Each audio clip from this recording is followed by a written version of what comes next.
Muy buenas noches y bienvenidos a Signo Pesos, la economía al alcance de su pantalla. Estos son los temas claves de hoy.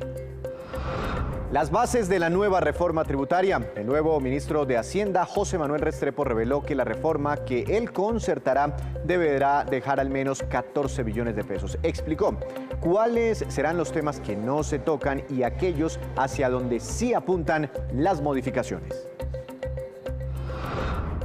¿Pero qué tan viable es la concertación? Con el exministro de Hacienda, Juan Camilo Restrepo, analizaremos esta noche el momento político que rodea a la nueva reforma tributaria y las dificultades que tiene un proceso de búsqueda de consensos como el que busca el gobierno nacional.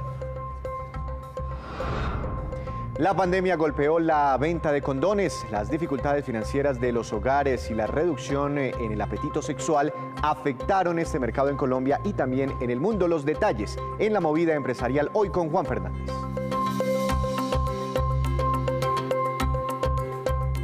Comenzamos esta emisión de Signo Pesos con esta que es la cifra económica del día. Muy importante, 14 billones de pesos, 14 billones y corresponde al recaudo que dejaría la nueva reforma tributaria que buscará concertar desde ahora el nuevo ministro de Hacienda, el doctor José Manuel Restrepo. El monto es muy inferior al que buscaba la reforma presentada por el saliente ministro Alberto Carrasquilla y que llegaba a unos 23,4 billones de pesos. Este proyecto inicial hoy fue retirado de manera oficial por el gobierno nacional. Y es que precisamente el nuevo ministro de Hacienda, José Manuel Restrepo, habló hoy con nuestro director de Noticias Caracol, Juan Roberto Vargas, sobre el reto de sacar adelante una reforma tributaria y fiscal. Primero explicó cómo buscará un consenso nacional. El nuevo ministro de Hacienda, José Manuel Restrepo, en entrevista con Noticias Caracol, aseguró que esta nueva reforma tributaria que se busca deberá ser el resultado de un consenso entre todos los actores. Con un compromiso, y es sentido de grandeza de oír y de dialogar con todos los actores en nuestra sociedad. Y yo arranco con esa misión, con los partidos políticos, con la academia, con los sindicatos, con los jóvenes, con los distintos actores sociales y representativos de las finanzas públicas del país. Este es un momento donde hay que actuar con grandeza, y actuando con grandeza, atendiendo a las necesidades sociales y garantizando una estabilidad en las finanzas públicas, con un sentido de solidaridad en aquellos actores empresariales que no se vieron tan perjudicados en la pandemia, creo que podemos lograr un equilibrio. También fue enfático en que no hay tiempo, ya que la reforma se necesita y de manera urgente. Nosotros necesitamos enviar ese mensaje de responsabilidad fiscal a los mercados internacionales, porque eso, entre otras, además, es muy importante para la estabilidad de nuestras finanzas públicas, para los costos incluso de nuestro propio presupuesto general de la nación. Entonces, esto no precluye el sentido de oportunidad, y el sentido de oportunidad es de semanas, no es de meses. Dejó claro que él llevará la batuta en el Congreso y se enfrentará al caldeado ambiente político, él mismo. Pero yo voy a estar volcado en esto. Yo estoy día y noche trabajando en este propósito, porque mi mensaje es: aquí venimos a lograr sacar adelante una necesidad de país con todo el ejercicio de liderazgo que se necesite. Y afortunadamente yo aquí he trabajado también con los actores políticos. Desde el Ministerio de Comercio lo he venido haciendo, logramos aprobar 2 leyes de la República del año pasado. Luego conozco perfectamente la forma como se hace la discusión en el mundo de la política, y allí también voy a estar presente. Restrepo respondió a la petición de los sindicatos sobre dar una renta mínima básica de 1 millón de pesos a los más pobres. Dijo que Colombia hoy no tiene los recursos fiscales para entregar ese monto. Aquí se ha hablado de una renta temporal que es el ingreso solidario. El ingreso solidario que hoy llega a 3 millones de familias. Podría, con esfuerzos adicionales en políticas o programas sociales, podríamos llegar a 4.7 millones de familias. ¿Por qué esto es importante? Porque es una forma de demostrar que hay un compromiso con esa renta básica de emergencia. Seguramente no podremos llegar a todo lo que otros quisieran en monto, pero hay un camino de consenso. Yo creo que el país tiene que aprender a encontrar estos consensos. Y frente al reto político más fuerte que tiene, el nuevo ministro indicó que se sentará con la oposición para intentar llegar a ese acuerdo. Yo creo que hay que estar abierto a escuchar a todo el mundo. Yo creo que en la construcción de un diálogo de país uno tiene que escucharlos a todos. Seguramente en unos puntos nos pondremos de acuerdo, en otros no nos pondremos de acuerdo, pero el diálogo tiene que estar abierto a los distintos actores de nuestra sociedad. El ministro confía en que la grandeza del país, como él la llama, y la empatía que tiene su equipo económico ante las necesidades de los colombianos hará que este nuevo documento sea el que finalmente sea tramitado y aprobado en el Congreso de la República. El nuevo titular de la cartera de Hacienda también esbozó las bases sobre las cuales se buscará ese consenso de la nueva reforma fiscal. Explicó cuáles temas no se tocarán y sobre quiénes recaerá la mayor tributación. El nuevo ministro de Hacienda dejó ver las bases a partir de las cuales se construirá la nueva reforma tributaria que bajo su liderazgo llegará al Congreso. Ya no será una reforma tan agresiva como la inicial, hecha para un recaudo de 23 billones de pesos, sino una más modesta que busque unos recursos menores pero urgentes. Aquí estamos hablando de que esta tiene que ser una reforma del orden de unos 14 billones de pesos. Seguir manteniendo los esfuerzos de lucha contra la evasión fiscal. Hoy el país viene haciendo un esfuerzo anual del orden de 1.1% del PIB. Vamos a seguir en esa dirección, modernizando la DIAN, que ya está en marcha, avanzando también en el tema de factura electrónica y logrando fortalecer los métodos de Big Data en materia de la DIAN. El principal objetivo de estos recaudos es mantener los programas sociales creados durante la pandemia. Los jóvenes que no tienen la posibilidad de vínculo laboral, todas esas personas vulnerables que necesitan rentas básicas de emergencia, los micro y pequeños empresarios que necesitan un respiro y un alivio tributario y subsidios a la nómina por un tiempo adicional, las mujeres de más de 40 años que perdieron su trabajo. Su segundo objetivo como ministro es enviar un mensaje de tranquilidad a los mercados internacionales con esta nueva reforma. Colombia ha sido un país muy responsable en lo fiscal. Tiene que garantizar una estabilidad en sus finanzas públicas. Hay que enviar ese mensaje también absolutamente claro. Y yo creo que, en tercer lugar, seguir contribuyendo a la reactivación, a la recuperación del crecimiento de la economía. Y aseguró lo que todos esperaban oír: no se tocará la gasolina, el IVA de ningún alimento o cadena productiva y tampoco se cobrará el impuesto de renta a más colombianos. No se incrementará el IVA en ningún bien o servicio. No se modificarán las reglas de juego existentes en IVA, no se tocará el IVA. Y es muy importante decirle esto a los colombianos porque aquí no queremos afectar a la clase media. La clase media ha sido vulnerable, afectada en medio de una pandemia. No podemos ser insensibles a esa realidad. Tampoco nadie que hoy no pague impuesto de renta como persona natural pagará ese tributo. Así las cosas, el recaudo recaería en el gravamen de renta a las empresas, en una sobretasa a los dividendos, en extender el impuesto al patrimonio, entre otros. ¿Por qué no pensamos en una sobretasa de renta temporal para las empresas que se vieron menos afectados como resultado de esa pandemia? ¿Por qué no hablamos de prorrogar temporalmente el impuesto al patrimonio con sentido solidario para patrimonios altos? Incrementar el impuesto a los dividendos para valores altos de dividendos transitoriamente. Otra de las noticias que dio el ministro es la disminución progresiva del impuesto de renta a las pequeñas y medianas empresas, pero al mismo tiempo mantener el impuesto del ICA a las personas jurídicas. Pero ¿qué tan viable es esa concertación de una reforma tributaria en Colombia como se lo propone el nuevo ministro de Hacienda? Para analizar este y otros temas, saludo al exministro de Hacienda, Juan Camilo Restrepo. Doctor Restrepo, buenas noches, gracias por estar aquí en Signo Pesos. ¿Cómo ha estado? Buenas noches, me place mucho saludarlos. Nos place mucho a nosotros tenerlo a usted, doctor Restrepo. Generalmente las reformas tributarias las negocian, digamos, se da una concertación producto de un acuerdo político entre el gobierno y el Congreso de la República, donde está la representación política del país. Aún así, a veces es difícil pasar reformas tributarias. ¿Cree usted que en este momento tan histórico para la economía, para la sociedad, se debe abrir ese espectro de negociación y se deben tener en cuenta las opiniones de otros sectores, como por ejemplo los que están protestando en la calle? Bueno, permítame decirle en primer lugar que me parece que son acertadas las líneas generales que el nuevo ministro ha trazado, igual que el presidente. En primer lugar, el monto de la reforma tributaria a la que se aspira, que es básicamente la mitad de lo que aspiraba a recoger la reforma Carrasquilla. Y en segundo lugar, pues han recogido velas sobre los temas principales y más controversiales que tenía la versión anterior. Es decir, ya no se habla de que se gravarán las personas naturales, ya no se habla de que se gravarán las pensiones y ya no se habla de que se tocará el IVA. De manera que quedan sobre el tapete temas mucho menos controversiales en torno a los cuales no veo dificultades insuperables para lograr una concertación.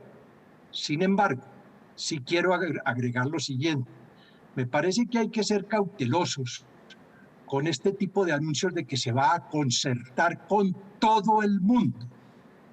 ¿Qué quiere decir todo el mundo? ¿Qué estamentos entran allí? ¿Quién presenta las proposiciones? ¿Quién las recoge? Porque el ámbito natural para concertar una reforma tributaria pues son los partidos políticos representados en el Congreso, que es el que tiene la facultad para definir los impuestos en Colombia. Pero si se abren demasiado las expectativas, se cae en algo que alguna vez llamó Álvaro Gómez Hurtado un Estado dialogante, se corre el riesgo de que se gaste un tiempo precioso y muy largo, como sucedió con la llamada conversación nacional el año pasado, que no condujo a nada. Y resulta que el ministro, el gobierno y el país tienen un margen de tiempo muy estrecho a partir de ahora para sacar adelante la reforma tributaria. Un margen que no debe ser más de 2 o 3 meses, antes de que el contexto internacional empiecen a dudar sobre la capacidad de Colombia para mantener una gobernanza sobre el ámbito financiero. De manera que esto hay que sacarlo rápido, relativamente. Entonces, el postulado de que se va a negociar con todo el mundo, cuando todo el mundo no se está definiendo quién es, ni quién los conforma, ni quiénes son sus voceros, puede ser un boomerang que se vuelva en contra por las insatisfacciones de aquellos que se quejen. Pero, repito, en líneas generales me parece más realista. Esta no va a ser la gran reforma estructural de Colombia, es una reforma un poco para salir del paso, para salir del impasse y del lío en que el propio gobierno se metió al presentar una propuesta inoportuna y peor explicada por parte del ministro Carrasquilla, pero me parece que dentro de lo posible está bien orientada y bien anunciada en estas primeras de cambio por el ministro entrante. Doctor Restrepo, me llama mucho eso la atención porque pues usted lo dice con otras palabras mucho más claras. Muchos analistas me decían hoy, hablando off the record, que el recaudo era insuficiente y que eventualmente se necesitaría en el corto plazo una nueva reforma tributaria. ¿Usted considera lo mismo, que el próximo presidente de la República tenga dentro de sus primeras tareas que solucionar el problema fiscal del país? Sin lugar a dudas, el nuevo gobierno, si quiere hacer una reforma estructural y de fondo a las finanzas públicas que va a recibir, va a tener que hacer una reforma mucho más grande. Como se deben hacer además las reformas que son en los primeros meses de cada gobierno. Ustedes ven que la administración Biden, antes de completar incluso sus 100 días, ya anunció una gran reforma tributaria. Uno de los problemas de la reforma Carrasquilla es que la presentan a última hora, después de muchos titubeos y ya cuando el sol empieza a resplandecer con calor en las espaldas de este gobierno. Esta va a ser una reforma para salir del paso. Yo creo que, como lo dijo el ministro Restrepo, 14 o 15 billones está bien, es razonable. De todas maneras sería, dada la historicidad de los recaudos de las reformas, un buen recaudo, de los cuales, a mi modo de ver, 10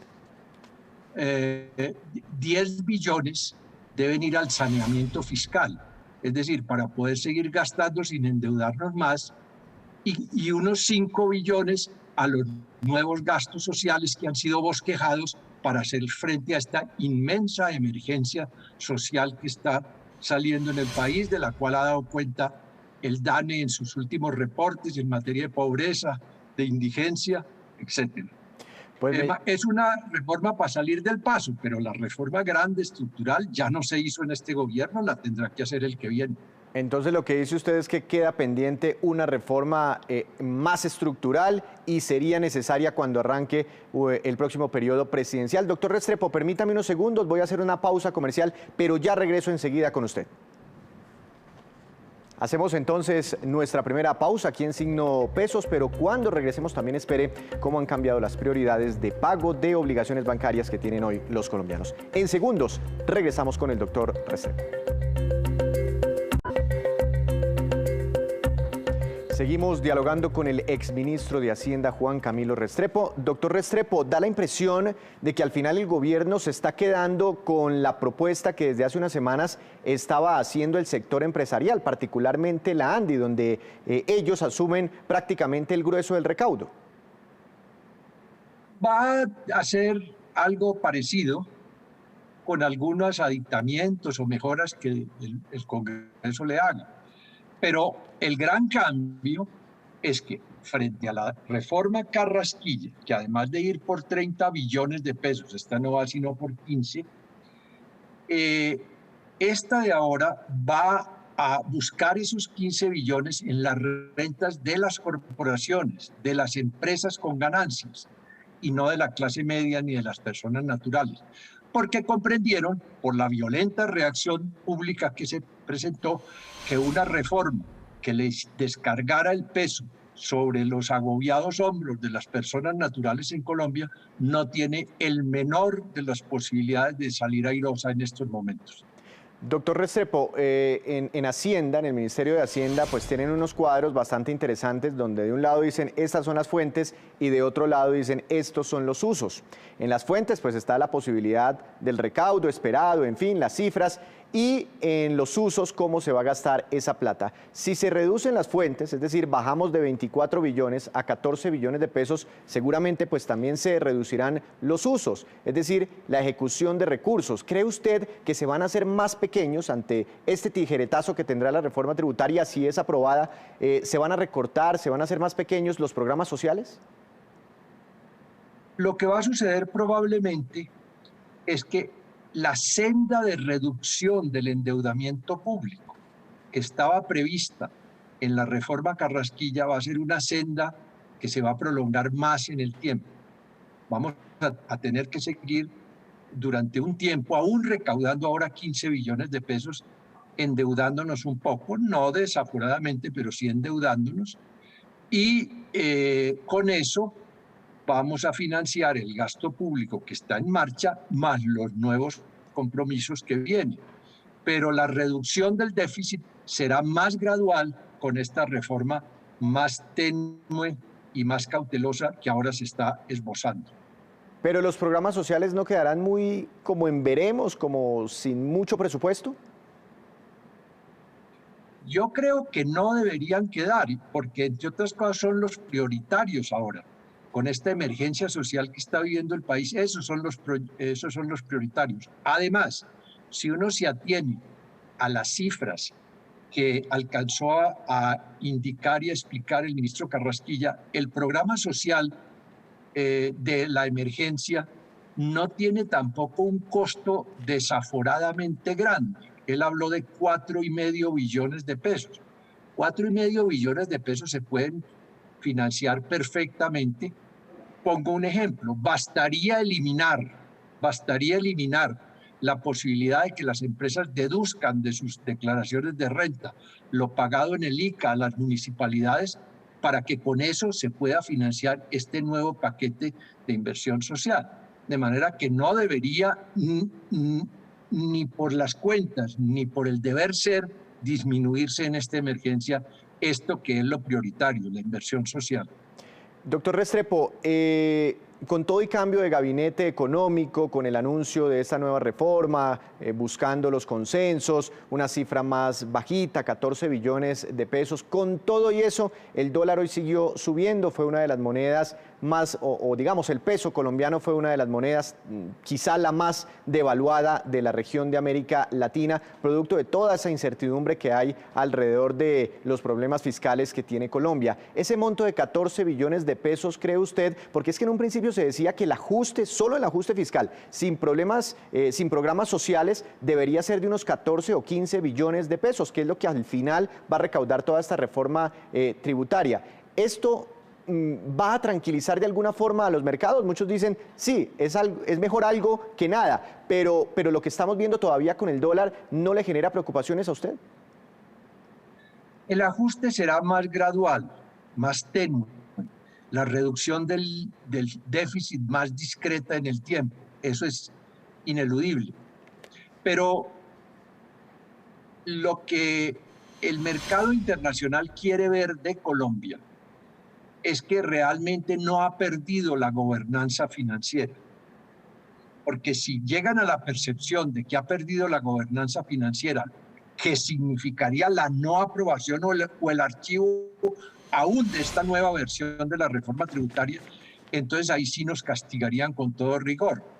De manera que el dólar sí ha evolucionado, es natural frente a una noticia tan brusca como es el retiro de una reforma tributaria de la que llevaba un año hablando este gobierno, pero sería, repito, la percepción de que no hay gobernanza financiera lo que puede llevar a un descalabro en la percepción internacional.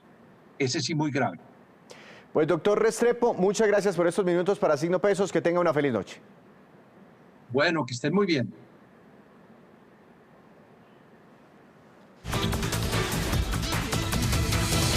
Y entre el tintero teníamos saber cómo ha evolucionado la cultura de los pagos de créditos en Colombia como consecuencia de la pandemia. La compañía TransUnion realizó precisamente una investigación sobre el tema y aquí están los resultados. Uno de los puntos que destacamos de este estudio de jerarquía de pagos es la mayor prioridad que le están dando los consumidores a los créditos de vivienda. La pandemia del COVID-19 tuvo un efecto notable y en un periodo muy corto de tiempo en la forma en que las personas pagaron sus deudas, particularmente en momentos de estrés financiero. En particular, desde que comenzó la pandemia, la prioridad hacia los créditos de vivienda sobre otros productos de crédito se ha vuelto mucho más marcada.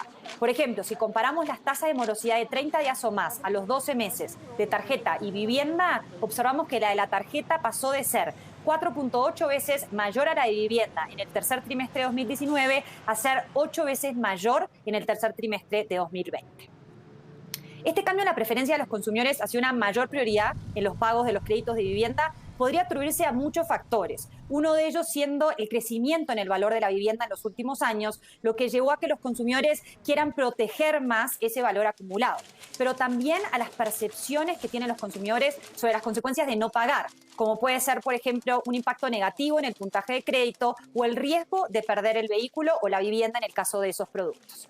En el caso de consumidores con un crédito de vehículo, encontramos que el 29% cree que su vehículo puede ser embargado si se retrasa 30 días en su pago. Y en el caso de créditos de vivienda, 27% de los consumidores cree que su casa podría ser embargada si se retrasa en sus pagos.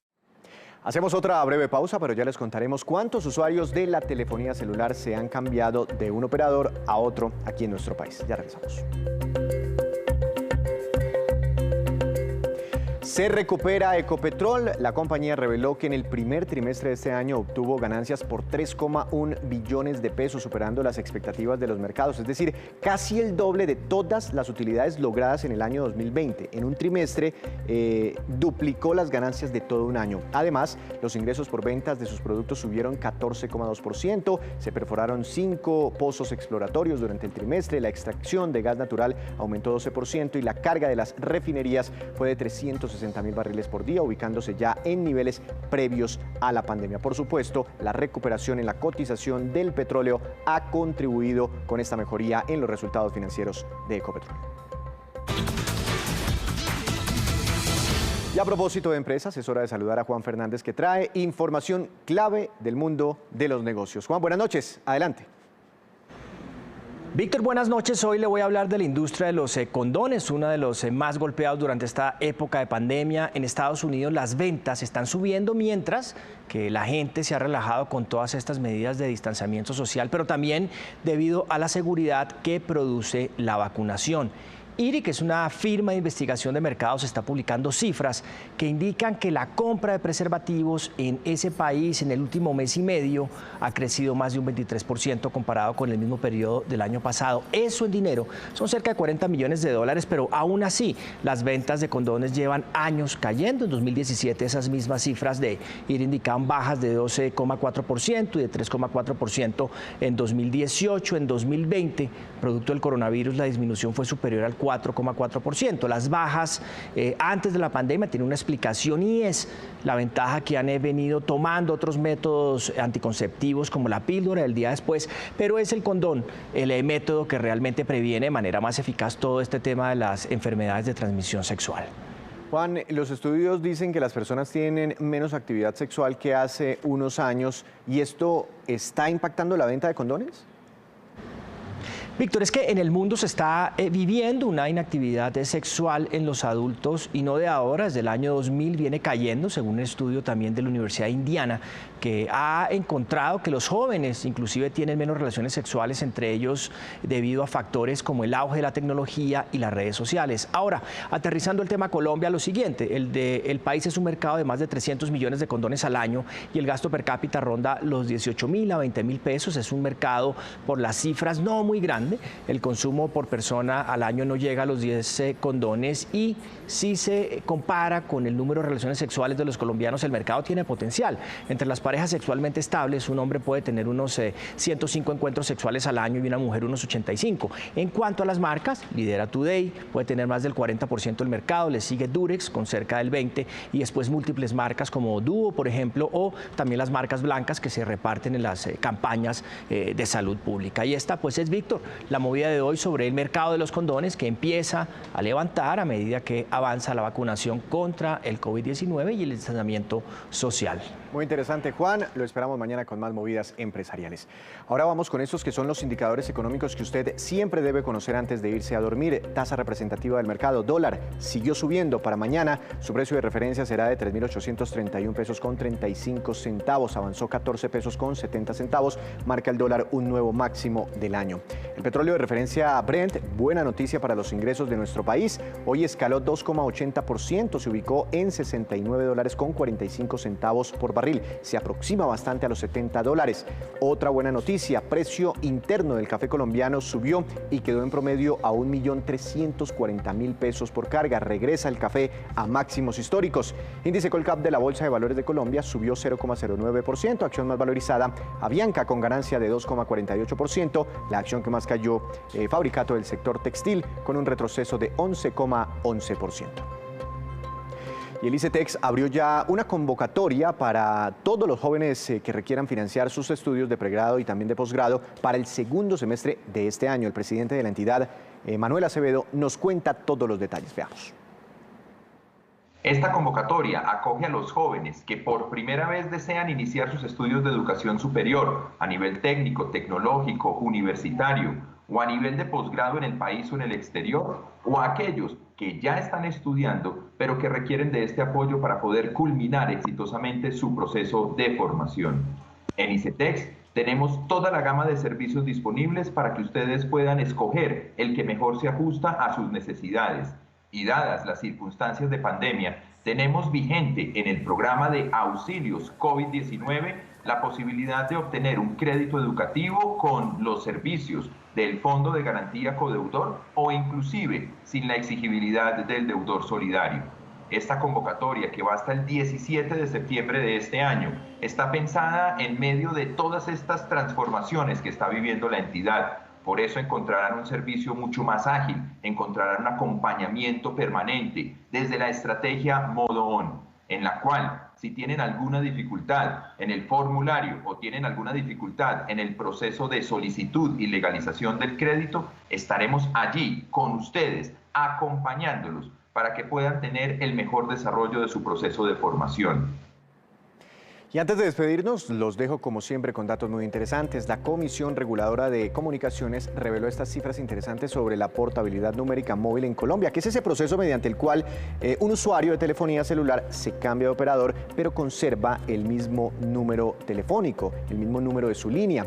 Desde el año 2011, cuando empezó a regir este derecho, esta posibilidad en Colombia, ha habido 27,8 millones de operaciones de portabilidad. Solo en el 2020, año de pandemia, se hicieron 3,97 millones de traslados, casi 4 millones. Y en el primer trimestre de este año ya se han hecho 1,27 millones, para ser más exactos, 1,27 millones de traslados. Y los mayores receptores de los usuarios que se trasladan son Claro y Tigo, respectivamente. Así terminamos por hoy, pero los esperamos mañana con una nueva emisión y con toda la información económica que usted necesita saber. Recuerde, esto es Signo Pesos, la economía al alcance de su pantalla. Que tenga una feliz noche.